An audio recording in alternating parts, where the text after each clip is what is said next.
नमस्कार. आज दिनांक 13 मे 2026 आजचे पंचांग.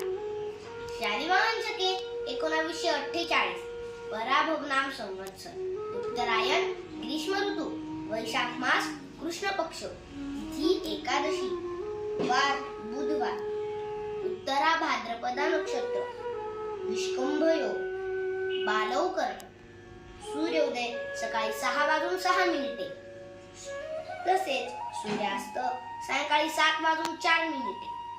चंद्र राशी मीन. आज अपरा एकादशी आहे. शुभ कार्यांसाठी आजचा दिवस उत्तम आहे. आपण सर्वांचे शुभ संकल्प सिद्धीस जाव. शुभम भवतु.